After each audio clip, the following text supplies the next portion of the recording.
Hey guys, it's Tara. So it's basically June, and I started getting ready for June in my bullet journal.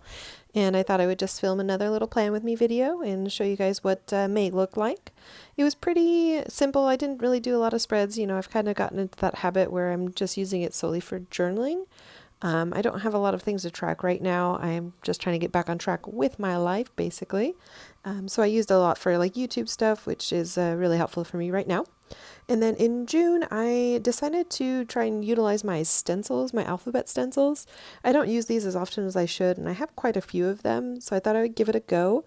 So I did that for the June header for that monthly view, and I was kind of unimpressed with it. I realized why I don't like stenciling because it's really hard to get like a nice crisp line. And especially with this stencil, I kept pushing too hard on the edges and like going underneath the stencil. And then the pen also feathered out, which was kind of annoying. I guess it was too much of like a jelly pen and the stencil wasn't like thick enough. I don't know, but I'll probably not do that again. And I'm just doing another really simple monthly view. I don't really use this page often throughout the month. So just having a nice little spread for that is fine by me. Like I don't really have a lot to keep track of, so no big deal there. And I'm still continuing with the individual monthly trackers, like the little square boxes. So I am planning that out here. And thankfully, June is just a month of 30 days. So I can just have 3 rows of 10 rather than 3 rows of 10 and then one little box that screws everything up. So I got that here. I'm only tracking 8 things. Again, trying to use my stencils. I have a lot of them. Like this one is just a smaller size, so I thought might be fun to use for the monthly tracker since it's not a big old font. And it didn't work out. The yellow pen I thought might have been a little bit more readable, but it turned out not to be, and it just kind of looked like a highlighter. So I decided to go through and just write out each little heading, and then I filled it in with my black thin point marker, fine point marker, pen, whatever. So you could actually see it since the yellow was basically not readable and the oranges, but for a consistent look, I did that.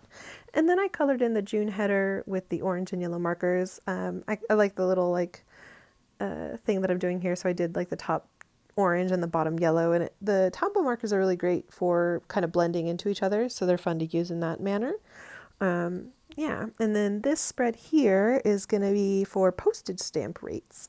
So if you guys send mail or buy postage, you notice maybe that the postage stamps don't have the actual denomination, the value of them on the stamp. It's like the forever stamp, postcard stamp, global, even like additional ounce or non-machinable. It just says that on the stamp rather than the actual rate of the stamp.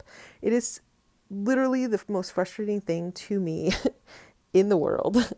I really miss the days of having a rate on a postage stamp. I always have to go to the USPS website and look at like the buy stamp section to find out how much a postage stamp is worth. And you think I would have it memorized, but they change so often. And odd stuff like non-machinable. I buy those stamps just because they're pretty.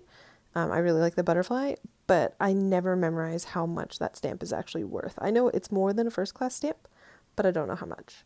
So I decided to make a little spread in my bullet journal so I could just easily reference it. It's going to suck once the rates change, but I'll take what I can get. And then I did mess it up here. I think I put the additional ounce first, and then I wrote the postcard rate, so I had to white that out and go over it again. No big deal.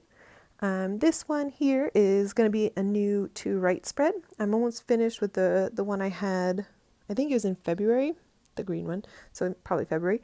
And so I decided to add another one for June, and I did the little orange and yellow marker tricky wiki there, and I thought that I just really like the way that looks. They blend together so pretty, and it kind of looks like fire. I don't know.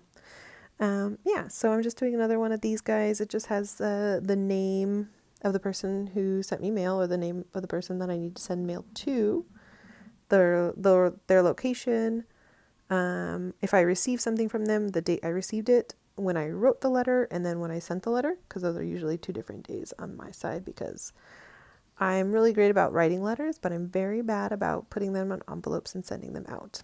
So I just did that.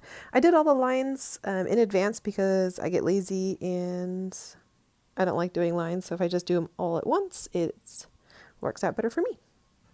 And here is going to be my YouTube spread. And as you can see, I totally misspelled YouTube. YouTube. I don't know. I don't know what I was thinking. So I covered it with black washi tape because I didn't want to leave it like that because it really bothered me. And then I did like some yellow and orange washi tape on top of it, just a little decoration, trying to make up for my very poor spelling. And I'm attempting to write it again. And I, again, misspelled YouTube. And then I wrote I give up because what is wrong with me? Luckily, I had this like weird wallpaper stuff, I don't know, laying around. It was like a sticker already, so I just placed it over that. And now this page is basically a decoration rather than anything useful. I just ended up writing YouTube in Sharpie on top of it because I was so over trying to spell it and make it pretty. And yeah, I really don't like the way that page is, but it's no big deal. It is what it is. Thing I'm doing for June is just writing out that first day of the month. Thank you so much for watching, guys. Bye.